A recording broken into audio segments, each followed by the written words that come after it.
And I think a lot of people feel like, oh man, but I don't want to have accountability in my life. I want to be able to just do it all alone. Yeah. And the truth is that we're social creatures. There's such a thing as people power. You become a part of a group of people who work out, you're more likely to work out. You become a group of people that have a certain value, you're more likely to share that value. So you stack the deck in your favor. Hi, I'm Chris LeBrun, your host of the Wholistic Productivity Podcast. As someone who's never been afraid of dreaming big and going for it all, I often find myself with a lot on my plate. I'm a husband and father, a nonprofit fundraiser, and an entrepreneur. What I've realized is my view of productivity was pretty toxic. After decades of believing that in order to do more, you had to work harder, I began to see productivity as this beautiful thing. Holistic productivity is the idea that you can accomplish your professional, personal, and purpose-driven goals in a healthy way, and doing so will make you happier and more fulfilled. Join me each week as we break down myths about productivity, share practical tips for maximizing your time, energy, and focus, and hear from others about their productivity journey. This is the Wholistic Productivity Podcast. Thank you so much for being here for this episode of the Wholistic Productivity Podcast. My name is Chris LeBrun. I'm your host. I'm a productivity coach, and it's just so great that you are here today because it means that you are interested in achieving your goals and you're actually doing something about that. You know, my goal is to help you dream big, plan smart, and live fully. And I'm so glad that you are here today taking that step that you need. And look, let me tell you what, you picked a great episode to listen to. We have a fantastic guest here today. I'm going to introduce him in just a second. But first, I want to invite you to join the Holistic Productivity on School. You may not have heard of School before, but it is a growing community of people just like you who are investing in their goals and coming together to share and learn and grow. It's free to join. And there's a lot of great resources there available as well. I'm going to put a link in the show notes, but I would love to have you join the Holistic Productivity on School. Join me there, and we will continue this conversation about achieving your goals to help you dream big, plan smart, and live fully. Okay, I'm going to get right into today's episode. If you want to supercharge your productivity, this is the episode for you. I'm so excited about our guest today. Demir Bentley is an executive productivity coach.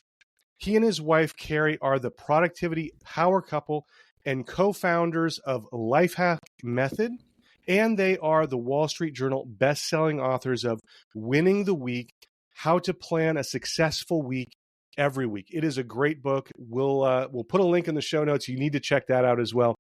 He has worked with executives from Facebook, Google, Uber, Pepsi, all helping them to prevent burnout and create freedom. Now, Demir knows all too well about burnout. Building a successful career on Wall Street, Demir almost worked himself to death, literally. After developing stress-related chronic illness, the doctors gave him little choice. He had to reduce his 80-hour work week if he wanted to regain control of his spiraling health. Today, a decade later, Demir and Carrie, who also ditched a high-level corporate job, they only work a handful of hours each week, helping clients avoid burnout and become the most productive versions of themselves. Demir and Carrie have lived a digital nomad lifestyle, living in Bali, Spain, France, Italy, Singapore, Thailand, Colombia. And Demir, it is so great to connect with you. We were chatting a little bit before we started recording. I loved your book, and I followed some of your stuff online. It's just so great to have you here on the show. Thank you so much for being here today. Thank you. It's great to be here. Yeah. Well, I want to set the stage for people who haven't read the book. Tell me about your career on Wall Street and what happened to kind of make you step back from that world.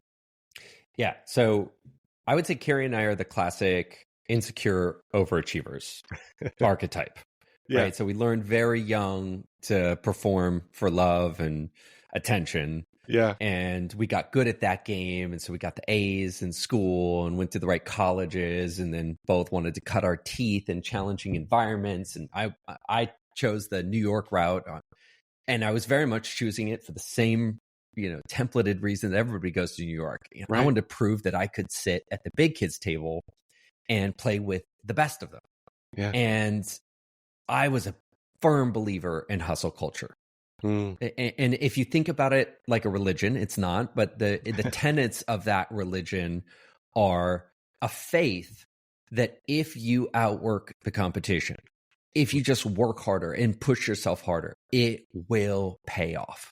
Yeah. It's going to pay off, and it's going to pay off big. And it didn't for me. I just ran out of runway because after 10 years of living in New York City, neglecting my body, I was at my heaviest 260 pounds, terrible blood work, terrible relationships, drinking, treating my body badly, no deep connections or friendships. And I got to the end of that road and my body just completely gave out.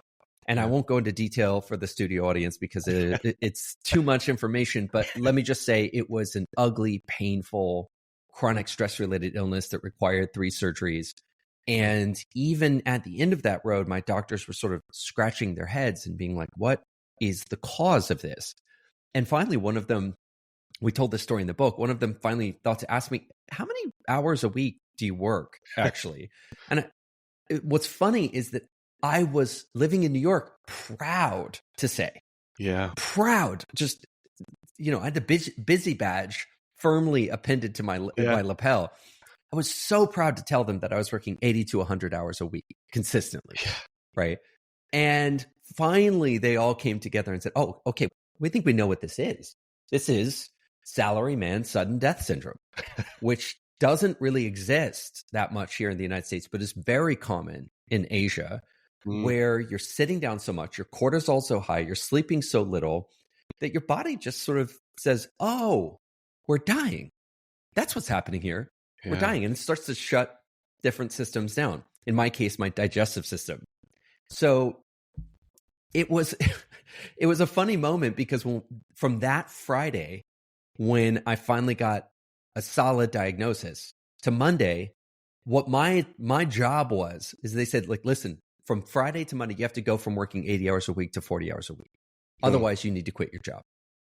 And to me, that was the same as saying that I needed to grow wings and fly to Narnia, right, and play with the elf children. It was like, how am I going to do this? This is a job I've been consistently doing for the last 5 years and took nothing less than 80 hours a week. And you're telling me somehow that I magically need to just make it happen, starting this Monday at 40 hours a week, cut it in half.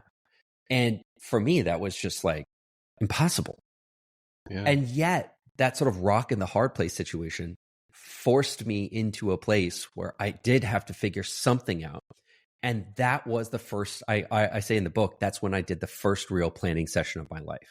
And we can go into why previous plannings really weren't planning. It was more magical thinking sessions.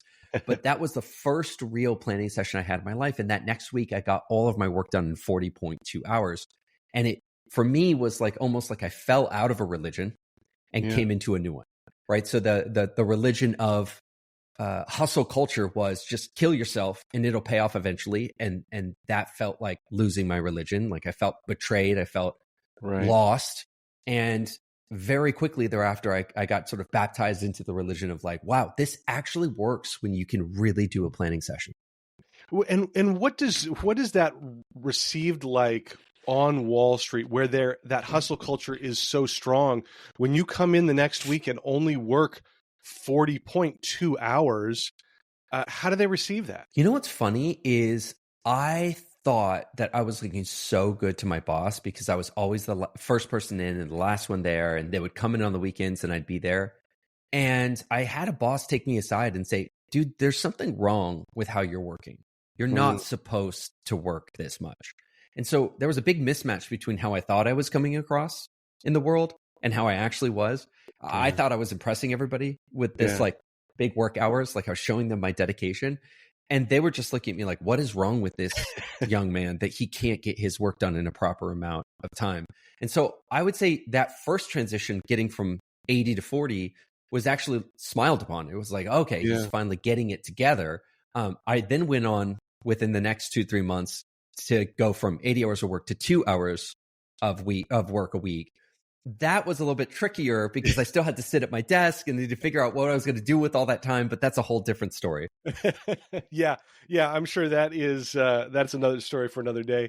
There's a lot of people who hit that burnout mode, but very few of them go on to reinvent their whole model of work and their lifestyle. What was that like as you were going through that process? I'm sure we'll get into the specifics of that as we look at winning your week, but talk about the mindset. Is there something that others can recognize in similar moments in themselves? Let's pause here for a quick break. We'll be right back. If you've ever gone down the rabbit hole of trying every to-do list or project management app, you know how exhausting it can be. You download the app, you set it up, enter all your data, and then scramble to cancel it before the trial ends. Trust me, I've been there and it's no fun. That's why I love Efficient.app. Alex and Andra, a husband and wife team, have spent over a decade testing and reviewing software of all types so you don't have to. Calendars, project management, banking, planners, email marketing, you name it, they've covered it with honest reviews and side-by-side comparisons. And they don't sugarcoat it. If a tool isn't worth your time, they tell you straight up. I've personally found their reviews super helpful when I was trying to sort through different project management apps.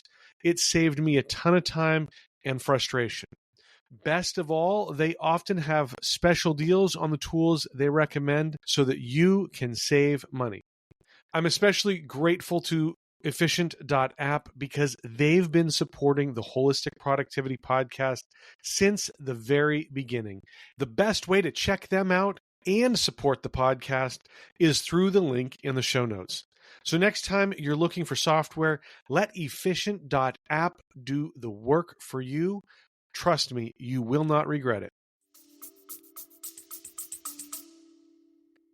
I use the term religious conversion because often adult behavioral change is the hardest thing to accomplish. And we're often trying to change 5% at a time, 10% at a time. But when you see people who really change as adults, fundamentally something about them changes. Often they hit some kind of rock bottom. They declare bankruptcy on the way that they were working. So they get the humility finally to just say, what I was doing wasn't working. And they open themselves up to change in a very fundamental way, meaning they regenerate their entire identity from the inside out at a cellular level. And you experience them as a completely different person who operates in a completely different way. So for me, that rock bottom of my health crisis, and the health crisis was definitely a rock bottom, but it was also losing the religion of hustle culture. I felt betrayed. I felt like I'd been promised something and it had not been delivered. And so it wasn't just the health, it was also just sort of the crumbling of my worldview around how I was supposed to achieve success and be the person I wanted to be in the world. Right about that time was when I had read The 4-Hour Work Week. This idea, this controversial idea of like, maybe I can do more with less time. Shout out Tim Ferriss. And that became sort of this new idea that captured my imagination of like, well, maybe it's not about working more. Maybe it's not about hustle culture. Maybe there's a different way to operate in the world. And I just, in that moment, the synthesis of all these things coming to my life was almost like a religious conversion. So I would say for me, it wasn't like I adopted some mantra or mindset. I hit rock bottom and completely gave myself over to a totally different way of living because I knew the old way was completely bankrupt. And can I pause and I just want to pause on that and say, a lot of my clients are close to rock bottom when they come to work with me, and they're just hanging on with bloody fingernails. And I say, like, you know what? Actually, go ahead and let go of that left branch. Let go. Because when you hit rock bottom, it's a powerful force in your life. Yeah. That moment when you finally hit that complete rock bottom is the moment you look in the mirror and say, I won't live like this anymore. I refuse to live like this anymore. And my need for change is greater than my ego or holding on or the past decisions that I made and was trying to defend it. I'm willing to declare bankruptcy on the thing that's not working, and I'm willing to go all in on something new. Rock bottom is a very painful, but also very beautiful and powerful space. And so I often encourage people, like, you're holding yourself back from rock bottom because you think something bad is going to happen there. Actually, rock bottom is often the beginning of something very new and very fertile.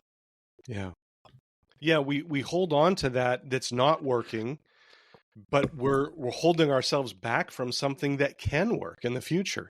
Yeah. Yeah. And breaking what isn't working, allowing it to finally break, is often the necessary first step to creating that new thing. Yeah. Yeah. Wow, that is great advice. Let's jump forward, because you guys have been living this digital nomad lifestyle, and again, very much in that Tim Ferriss vein, right? Just living those retirement years kind of early, rather than later in life. What was that life like? Is it as alluring and glamorized as it sounds? I'm sure there comes some challenges with that. What are some of those challenges that you faced in choosing location independence? I would say, and again, results may vary. We very much lived the 4-hour work week Tim Ferriss lifestyle. Yeah. We went for it, and it was as good as it was advertised. Yeah. And it was absolutely lovely. And you mentioned a lot of the countries that we lived in. It was me and my wife. We didn't have kids at the time, traveling all over the world. We were geo arbitraging, meaning we were making money in US dollars, but spending it in lower cost currencies. So we were saving more, even as we were enjoying our life more. I mean, honestly, no complaints. The only thing that happened was that we got a little bit bored of it. And I know somebody out there is probably shaking their fist at me right now, like, how dare you? But after, 8 years of being on the road and traveling and seeing countries, there really is only so much of that until you want something different. So I don't know if you've read this book called The Second Mountain by David Brooks. Thanks, David Brooks. It really talks about the first mountain in life is that selfish mountain of, like, I want freedom, I want optionality, I want money, I want possessions. And the second mountain is about contribution. It's about connection. It's about caring. So Carrie and I climbed our first mountain together and loved it. And I highly recommend that everybody does it for themselves. Yeah. But then we decided we wanted to have a family and wanted to anchor into community and take that journey. And so now we are in the process of climbing our second mountain. We've got 3 kids. We live in an intentional community now in Georgia, still traveling quite a bit, but now we're rooted down in an intentional community. And our adventure that we're on right now is an adventure inward into community contribution through our kids and our community. So that's sort of where we're at right now. And in some ways, from the outside, you might look in and say, oh, well, you took a step back. And that's true. I've got less freedom than I had before, right? Yeah. But it's actually an adventure forward because we're taking this new journey of responsibility, children, community. We've bought a big house. We haven't owned a house forever. So it's a fun new challenge. And I see this a lot with my clients, where when they get exactly what they wanted in their vision board, they say, this was great. Now I want to take on a new challenge that's flavored completely differently.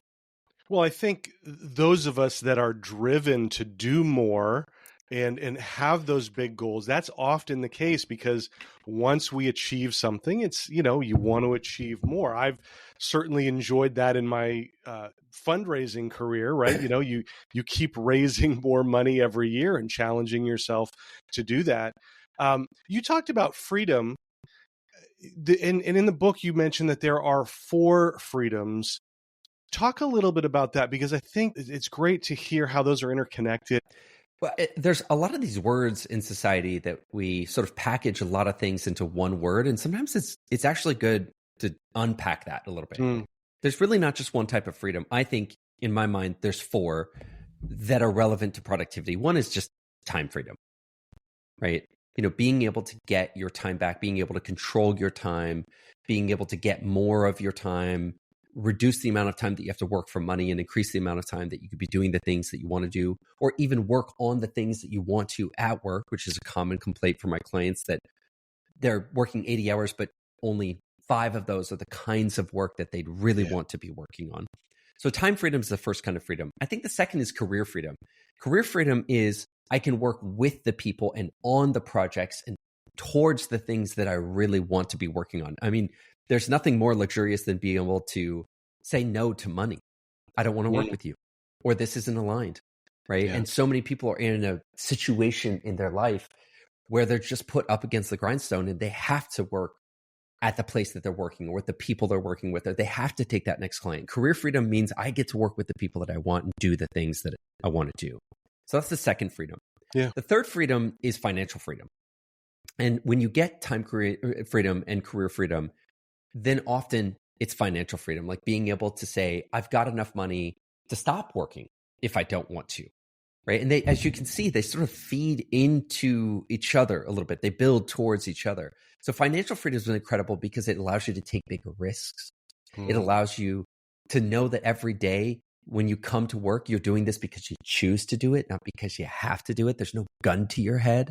Right. It's a fantastic kind of freedom and resilience. And then finally is spiritual freedom. And spiritual freedom just means that I don't think, as important as your career is and as productive and fulfilling as it is to have a career and be part of something, I don't think we were placed on planet Earth just to do work. Yeah. Nobody hits their deathbed at 85 and says, thank God I made partner of my law firm.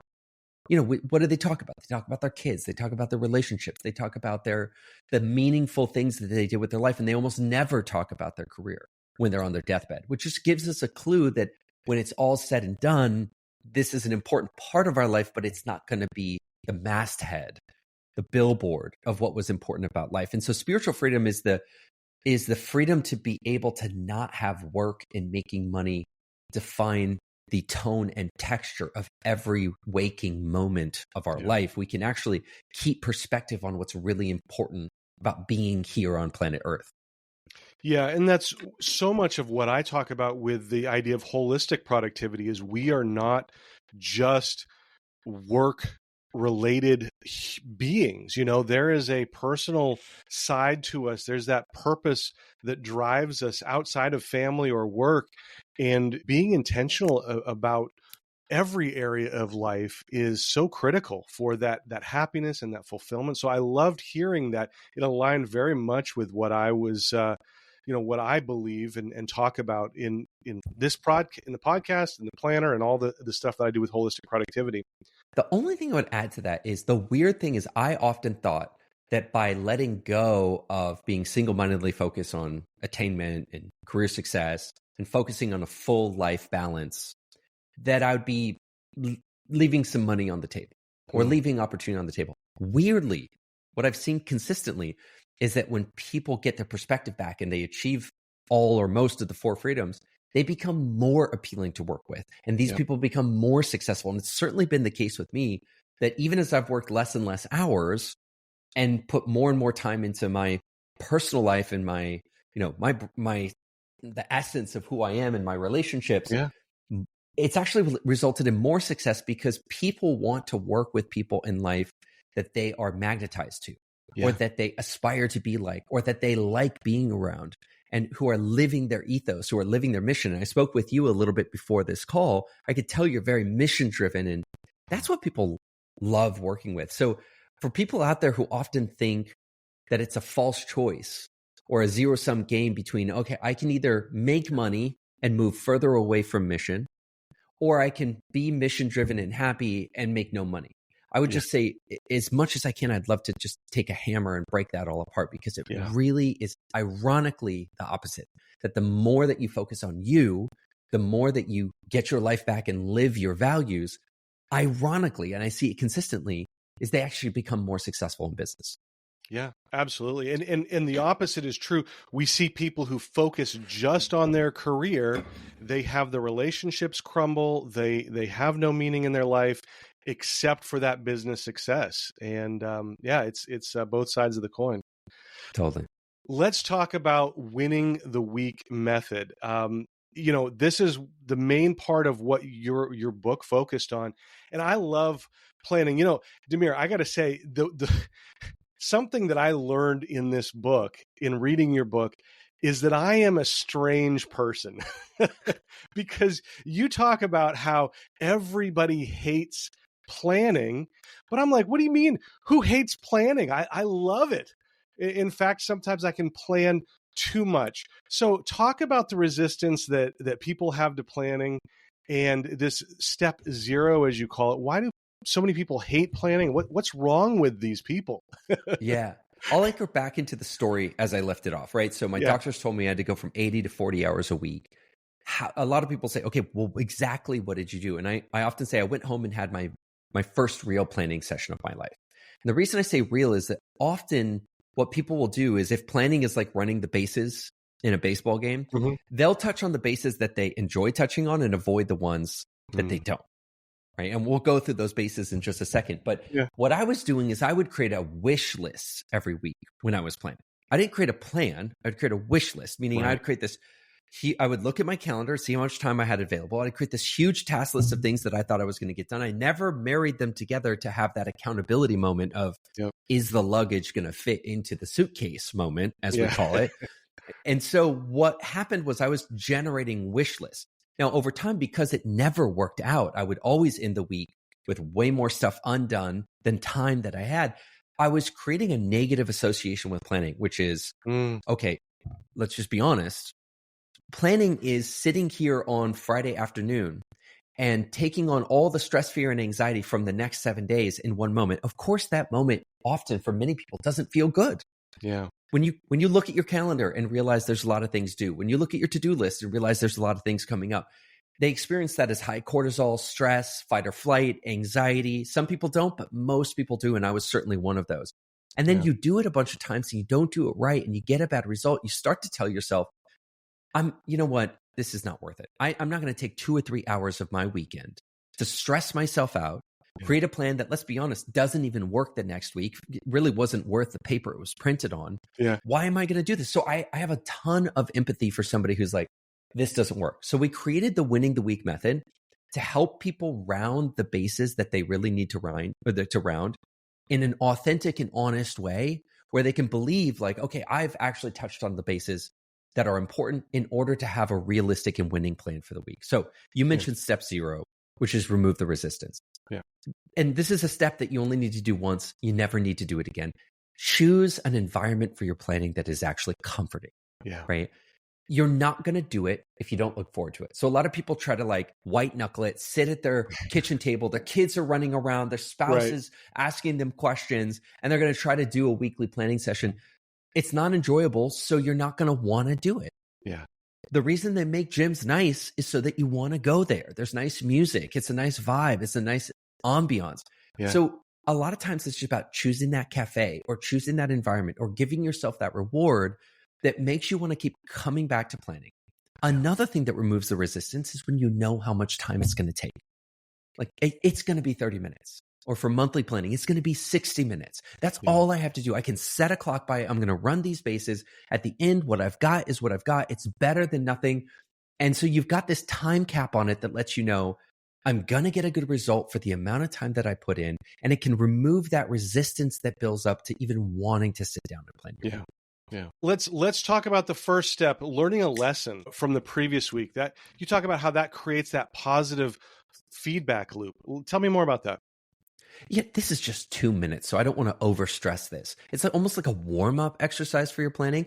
Just take 2 minutes. Don't twist yourself in a pretzel. Look back on last week and say, what went wrong that I should probably learn from and not do again? And the classic example is, last week, did you say yes to something that you, in retrospect, probably should have said no to? Have you done that the week before? And the week before that? Maybe you have a saying yes problem. Maybe we should learn a lesson here and think about next week. Let's try to find opportunities to say a kind no and learn that lesson from not just the week, but not just last week, but all the previous weeks. And there's also things that went right. Like, what did I actually do really well? Okay, I think the way I slotted my time into my calendar was pretty good. And my energy was really on point. So let's learn that lesson and make sure that we keep doing that. So if we just take 2 minutes and pick one thing that went wrong, learn a lesson from it, take one thing that went right, what's happening is we're creating a learning loop where we're just getting better a little bit, 1% every week, but it's 1% that compounds. Right. Yeah, that feedback is so important. If you don't look at what you've done wrong or what you've done right, how are you going to repeat the good things and not repeat the bad things? I love that step. You go on from there to talk about leveraged priorities. How are those different from other priorities? Talk about that. Yeah, this is the classic Jay Papasan, Gary Keller, One Thing, or the book Essentialism, if you prefer. It's just such an incredible development in productivity, this idea of leverage. And leverage is simply, instead of saying, I have to get it all done, flip the question on its head and say, what can I do this week that makes next week easier and the week after easier and next month easier? And in a theoretical world, if every single week for the next 52 weeks, you made your life and your workflow 1% easier permanently, what would that look like? I mean, your life would just get easier and easier and easier. So what I challenge people to do is not just pick the thing that feels like it's the hairiest and scariest and that's blowing up, because often that's something that has to be done, but it's not leveraged. And I challenge them to do one thing every week that will permanently make the next week or the next month or next year easier. Because again, you have this compounding effect where within a month, within 6 months, you start to notice, wow, what is happening here? Life is just getting easier and easier. And it's because every week you're passing the baton to yourself and just making 1% better improvements to your workflow. Yeah. Yeah, it's so powerful when you can do that. And you're right. We think about these priorities usually as the thing that is most urgent. The coworker or the boss is screaming about the loudest or has the most current deadline that's coming up around the corner. But often the best use of time is working on something far in advance that is going to make a difference down the road. Is that your experience as well? Yes, 100%. But also, even if you're completely up against it, take the thing you're working on and slap on an extra 15 or 30 minutes and do it such that the next time you come around to work on it, it's 1% easier to do that thing. You're doing your taxes this year? Great. Make yourself a checklist for next year's taxes so the taxes next year are just a little bit easier to do. So I always say there's no situation you could be in where you couldn't apply a little bit of extra leverage to it. Yeah. Yeah, I love that idea of let's invest a little bit of time today to make tomorrow easier. Yeah, totally. So the next step in the winning the week method is interrogating your calendar. And you use some pretty strong language there. Interrogating, that sounds intense. But tell me about the process. And I love the order that you go through and prioritize things, because that feels very backwards when you first think about it, but I love the order that you put it in. Let's pause here for a quick break. We'll be right back. Living with pain is no fun at all. Whether it's sore muscles from a workout, nagging joints, or even stress that just won't leave you alone. That's why I love Little Golden Shepherd. They make all natural butters from organic herbs and essential oils, formulated to ease pain, reduce stress, and even soothe sensitive skin. I use the muscle butter after tough workouts, and the joint butter is perfect for my knees, which somehow were bad even when I was a kid. I'm so grateful to have Little Golden Shepherd sponsoring the Wholistic Productivity Podcast. The way they support the show is super simple. Every time you shop through the link in the show notes, a portion of your order helps keep this podcast going. And here's the best part. If you use the promo code WHOLEPROD, you'll save 15% on your first order. That's promo code WHOLEPROD, WHOLPROD. Try Little Golden Shepherd today. You're going to love it as much as I do, and your muscles will too.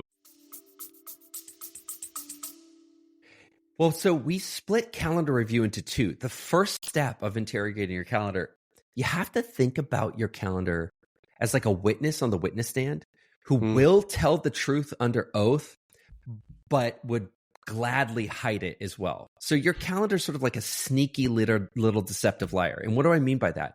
Everybody knows the experience of looking at your calendar on Monday and saying, looks good to me, looks fine, looks like there's plenty of time. And then you go into your calendar, you realize, oh, on Tuesday, I was supposed to drive my kid to a volleyball game and I forgot to put it on my calendar. Landmine, explosion. Yeah. On Wednesday, I got double booked because I wasn't paying attention to my calendar and I'm actually supposed to be in 2 meetings right now. And now both people are mad at me. Landmine. And when you're paying this, Dave Ramsey calls it the stupid tax. So you end up paying the stupid tax all over your calendar. Why? Because you could have interrogated your calendar and you reasonably could have known. And all you needed to do was sweat your calendar a little bit more. So if you, instead of looking at your calendar and saying, looks good, assuming it's telling you the truth, I flip it and I say, you've got to interrogate your calendar and assume it's sort of lying to you. You got to sweat out the truth from it. And at this point, you're not putting anything on the calendar. You're just making sure what should not be on the calendar, but is. Get it off of there. What should be on the calendar, but isn't? Get it on, right? How much flex time do I need to deal with emergencies this week? Can I arrange things more optimally? When am I going to get that leverage priority done? Are there landmines in the calendar? Let me mark them off so I can make sure I don't screw something up this week, right? Did my calendar review unearth some hidden tasks? So you're just asking some basic questions that benefit anybody. And when you do that, all of a sudden you look at your calendar, you say, oh, wow, I found 3 or 4 things that really would have blown me up this week and cost me a lot of cognitive load and stress and anxiety. And guess what? I'm not going to pay that stupid tax this week. Yeah.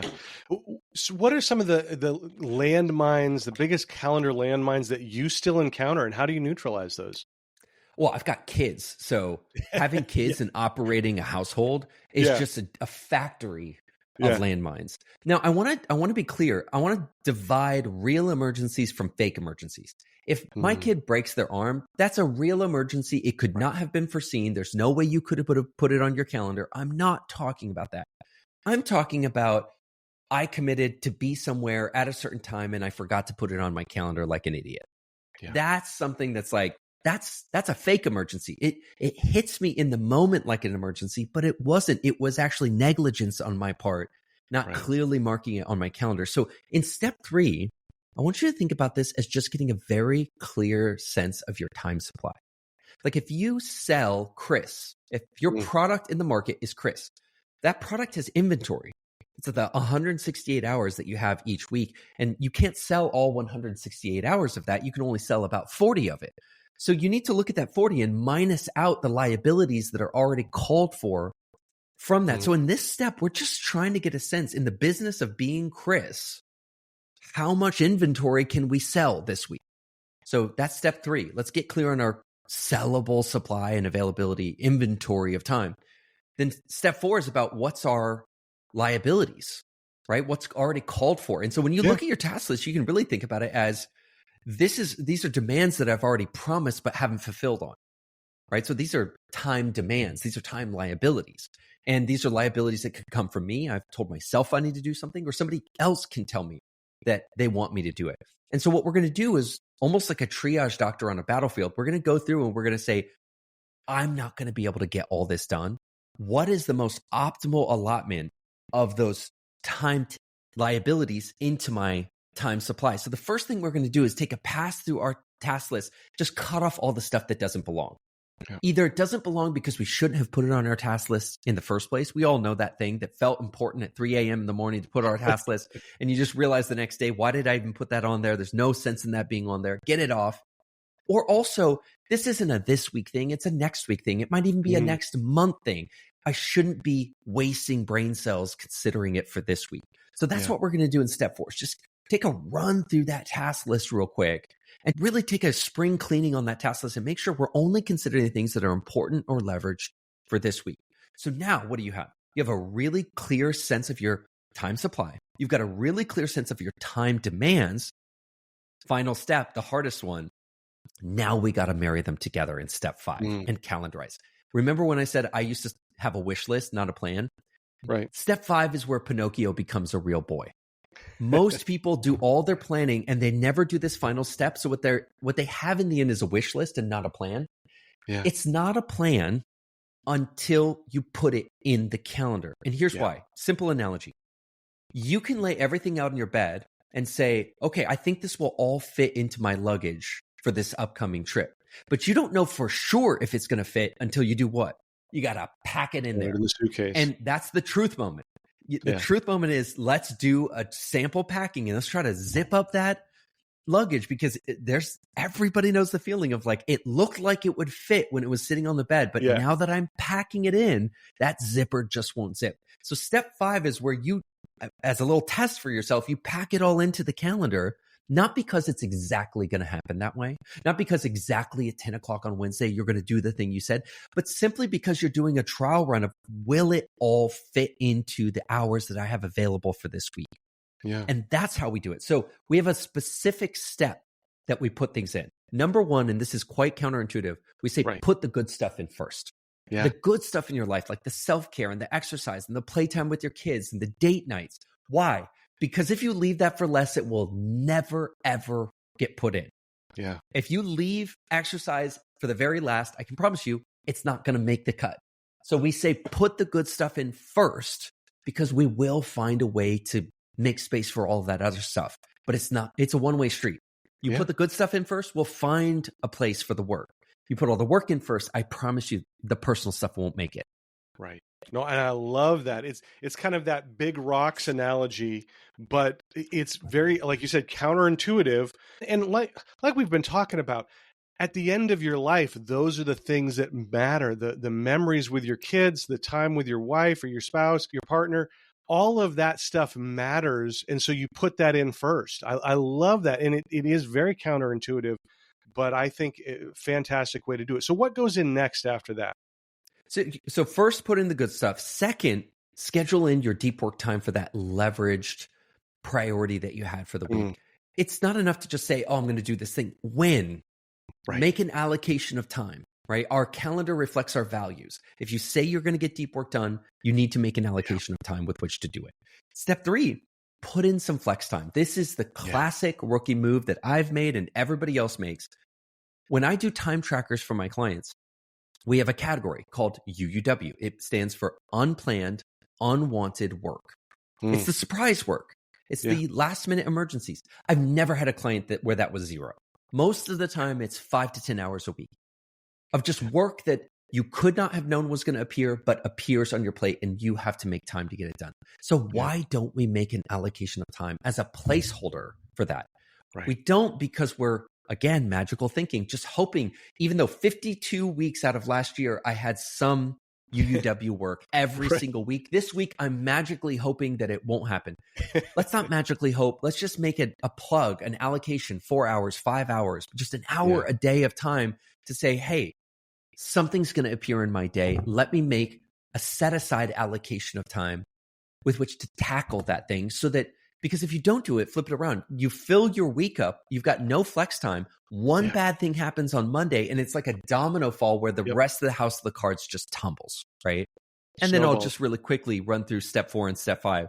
We stuff the shallow work into the cracks, and then we keep going, right? Meaning just iterate through it. It becomes cyclical, where once you get to the end of version 1, you've learned a bunch, you go back and maybe just lightly reconsider, how does that change my leverage priority for the week? Do I have time for that? Do I need to cut it down a little bit? Do I need to realign some of my time liabilities and my time supply to make them match better? So yes, I sort of present it as a linear flow, but the truth is you go through it once and then you almost go back to the beginning quickly and sort of mentally cycle through it. What you're doing is you're trying to get the puzzle pieces to fit. Or a better analogy, Chris, is, do you remember Tetris? Where the name of the game was to fit as many of the blocks as tightly as possibly as you could. That's really what we're doing here. We're making an initial stack of these puzzle pieces, but give yourself permission when you get it to sort of be like, I think I could do this a little bit better, and just jiggle it a little bit to make it fit a little bit better. So we have this great plan now, and we've mapped it all out, but it hasn't come to reality until we actually do it. And that may be the hardest part, because we actually have to follow the plan that we've made. And you talk a lot about accountability in that vein. Why is that so critical? And what are some of the ways that we can hold ourselves accountable? What are the different types of accountability that we have and that are important for our success? Yeah. I mean, I suffered for so many years under the impression that I needed to be the isolated genius, that I was just supposed to do it all alone.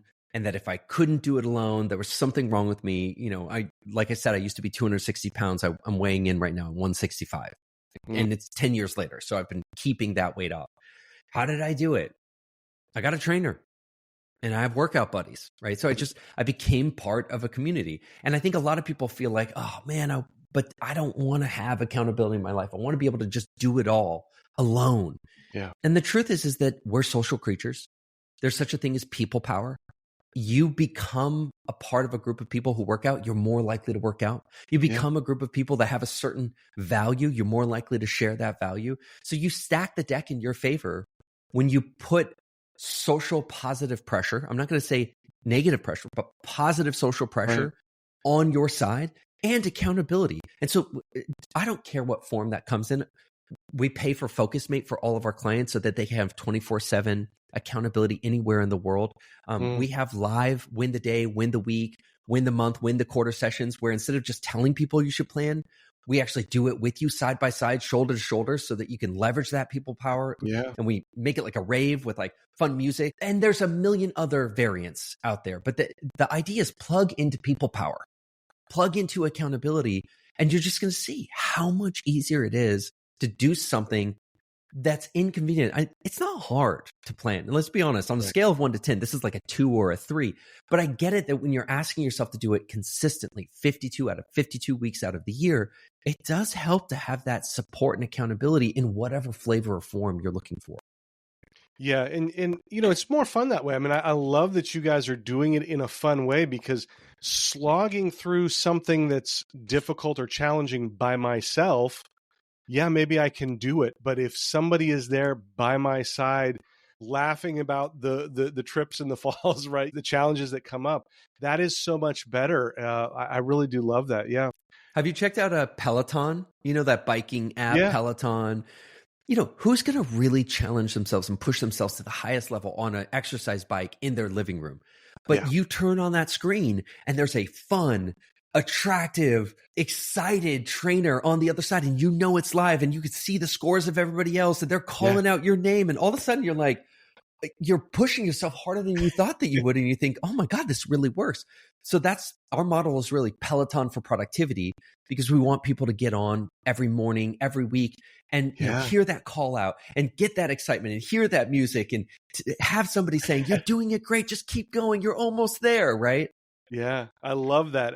I've started running in the last year, and my time during a race is always so much better than a training run because of that community around me. Yeah. And I can see somebody, I'm like, oh, I can definitely beat them, so I'm trying a little bit harder, or I'm not going to let that person beat me, or it just, whatever it is, we come together, and it's so much more fun than a training run by myself. Yeah, it's like people power, man. And the weirdest thing is how it can transform something that you would do anything not to do into something that you can't wait to do. Yeah. And it's like, how many of those things in your life can you turn from things that are exhausting your willpower and you're totally avoiding into things that you're like, can't wait to get started. I'll take as many of those trades as I possibly can in my life. Yeah. No, I love the book. We're going to put a link in the show notes for that, and just hope everybody goes and reads that. It's very good stuff. It's a very simple process, has a lot of impact, and I know you have resources that help people with that. So we'll put all of those links in the show notes. I want to ask a question, though, now, kind of moving away from the book. Everything is focused on artificial intelligence right now. I'd love to hear your thoughts on AI and the future of business and productivity over the next few years with AI in the picture now. What does that look like in your view? High level, I would say it's a bucket full of gold mixed with fool's gold. And our job is to, and when I say our job, I want to be clear, me and you, Chris, people who work as productivity professionals, people look to us as their Sherpa to say, hey, I don't have the time that you guys have to get out there and evaluate the next book, the next app, the next technology. That's your job. You get out there You figure out what's gold versus fool's gold so that I don't have to do that on my own behalf. So I've been out there in AI sort of parsing out like, what is AI ready for right now? What does it really kick rear end doing right now? Yeah. And what are the things where it's more hype than actual value? A good example, since we're talking about winning the week, I created like a half-page prompt that effectively turns your ChatGPT into your personalized winning the week guide or Sherpa and takes you through the winning the week process. But instead of just taking you through, it actually, based on what it knows about you through your previous ChatGPT history, will take educated guesses about what your priority for the week will be. Or you could drop in your calendar. It'll do a calendar analysis for you. Or you can drop in, one of the coolest parts of it is you drop in your task list and it'll do an Eisenhower matrix for you based on what priorities that you set. So it's actually a really good, on the gold column, planning your weeks, planning your months, planning your quarters is a great use case with AI if you give it the right framework. On the fool's gold side, agents just aren't there yet. There's so much hype about agents. And what somebody will do, Elon Musk often says there's a big difference between creating a prototype and creating a production line on a particular thing. And I would say there's a huge difference in AI from somebody creating something with AI agents and getting it to work once in a demo and filming that and saying, look at what my agent did, versus putting that in your business or your life and getting it to fire off and function every single time. I've just seen consistently that agents just really aren't ready for the big time yet. So, TLDR, there is a huge bucket of things where I cannot be more aggressive to my clients about saying you need to be using this right now with AI. And there is an equally huge bucket where I say, leave it. Don't get into this yet because it's not ready for the big time. And I'm happy to get into like which ones I think belong in which bucket. But generally speaking, I think it helps people not to be binary in their approach to AI. Because a lot of people are like, it's either all valuable or none of it's valuable. And unfortunately, it's very gray area. There are some things that are ready for the big time and some things that just aren't. Yeah, I definitely talk with people who say, oh, I'm not touching that. Some people are even saying, oh, it's bad, it's evil, and it may be, but there are good things about it. And I think you're right. We need to figure out what those are and try to help others. But I don't think we also want to just stay away from it altogether, nor do we want to dive in full on and just throw everything in our life into artificial intelligence. There has to be that balance somewhere. Unfortunately, I think that some people assume a level of responsibility at a personal level that may not be granted to them. Here's what I mean. If you're a country and you've got an opposing country, maybe an enemy that borders you, and they get tanks, you sort of have to get tanks. Yeah. Even if you don't really want to get tanks. And if they get missiles, you sort of got to get missiles, right? And so for a lot of us, a lot of people will say, hey, I might have a problem with AI or concerns with AI, but I know that their responsibility to their family and their desire to keep their income going probably outweighs the concerns that they have. What they may not be seeing is, hey, how is AI affecting my industry? And am I in a place where it's even an option for me to say, no, I'm not going to get involved with this? Because for a lot of my clients, when we play out the scenario and I say, you're a copywriter, there are copywriters now who are going to be 10xing the amount of quantity that they can sell to their clients for the same amount of price. How many years do you think you can stay in business in that kind of competitive environment? For that person, in a weird way, it's like, just accept that it's not a choice that you can even make. To stay, the real choice is, do I shut down my business because I'm that concerned about AI? Or do I just sort of say, okay, well, unfortunately, it's not the choice that I would have wanted to make. I would have preferred to go slower here in progressing into AI, but it's moving fast. And for me to stay in business, I have to lean into it and embrace it on some level, still bringing my ethos, still bringing my values, still trying to make the best choices that I can make for myself and my privacy and my clients. But there's a point at which it's like, why stress about something that you don't have as much choice as you think you have in? And I know that sounds a little bit like dramatic, but I have a lot of clients spending a lot of their personal energy stressing about something that when I talk them through, they just sort of say, oh yeah, the choice is really, do I want to get out of this industry Or do I want to embrace AI? I don't want to get out of the industry. So why am I sweating it? Like, okay, well, let me get into AI and just try to proceed into it with as much ethos and values as I could possibly bring into it. Yeah. Yeah, absolutely.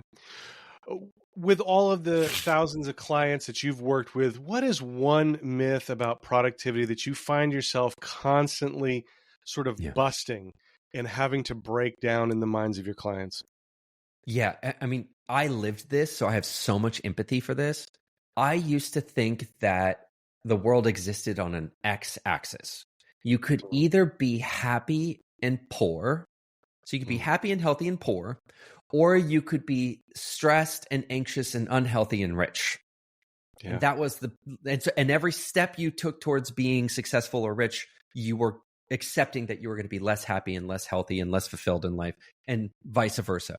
Yeah. And that was a trap for me because it prevented me from seeing all of the ways in which I could be operating with leverage and actually working fewer hours and making more meaning in my life and reaching more people and expanding my reach. And yes, making a lot more money and working fewer hours. I still work less than 30 hours a week on average throughout the entire year. And so I think a lot of people would say, I'd take Demir's life. I'd take a multi-7-figure business, working from home, hanging out with your kids and working together with your wife and making multi-7 figures. That sounds good for me. I'm not saying that's available for everybody, but I'm saying I never would have even stumbled into this path if I wasn't able to break down that myth of life exists on this axis. You have to open yourself up to the idea with leverage. Hey, is there just a better place for me to be in terms of a career? Is there a better job or career path that I could have? Is there a better team that I could be on? Is there a way that I can operate with more leverage? You need to break down that box of it's always going to require more and more work for me to be more fulfilled or more happy. Because ironically, it's actually quite the opposite. The more you overwork yourself, the more you keep reaching for the brass ring simply by putting out raw output, the more likely that you're going to burn out before you actually get there. And you're just going to be unhappy. Yeah, absolutely. Well, thank you, Demir. This has been fantastic. Loved the conversation. I end every episode with what I call the questions. These were inspired by James Lipton. He was host of Inside the Actors Studio. So we're just going to run through these. Hope you're ready. But question number 1, what motivates you? Yeah, I love transformation. Obviously, anybody in coaching loves transformation, but the word is so generic. I mean, specifically, I love clients coming in and you can see bags under their eyes and they're just hating their life, and then seeing them just 2 months later with a smile on their face. And they thought it was going to take them years to dig themselves out of the hole. And it took just like a couple of months. I mean, I live for that feeling. What discourages you? I mean, the opposite. I hate to see people wasting their life. I hate to see people working harder than they need to. I hate to see people feeling hopeless. One word that describes you at your best. Free. My key value is freedom. So I'm my best when I feel free. One word that describes you at your worst. Distracted. Just a mess of distraction. With my ADHD brain, it is not hard to distract me. And when I get distracted, I'm not the best version of myself. Other than family or work, what gives you purpose? This is not going to be a popular answer. I love being lazy. Like, I actually see a lot of utility in, what people call lazy is often just sweetly drinking from the goblet of life. I love to sit on my couch and listen to an album. So like once I've done what I need to do for work and for family, I'm a kickback guy. I like to just drink the goblet of some hardcore laziness. There's no sweeter drink for me. Well, what guilty pleasure brings you joy? Yeah, I mean, to me, there's nothing like sunny afternoon, headphones on, great album, and just listen to a whole album and just let my mind wander. How do you celebrate a win? I'm a big psychological guy. I need acknowledgement, and I often crave it from my wife. She's like my other half. So a solid high five, and not just the high five, but like I want to see in her face that she sees, I want to get that acknowledged from her. Like, you crushed it. Like, that's a really important thing for me it's not the high five. It's more symbolically like somebody you respect mirroring back to you that it was a win. So you can really receive it psychologically for yourself. How do you bounce back after a loss? I'm big into stoicism. So postmortem, it's only a loss if you don't collect the learnings from it. So for me, the bigger the loss, the bigger the analysis. Like, okay, great. Big learning here then. Clearly, I did not see the world the way I thought it was. Let's figure it out. Yeah. Who was the last person you expressed gratitude towards? My wife. My wife and I have a regular gratitude practice. We work the Gottman method in our marriage. And so a big part of that is not just expressing gratitude in general, but staying in gratitude towards your spouse or other half. So every day we have sort of a what are we grateful for in each other practice. Love it. And if you could go back in time, what would you tell your 25-year-old self?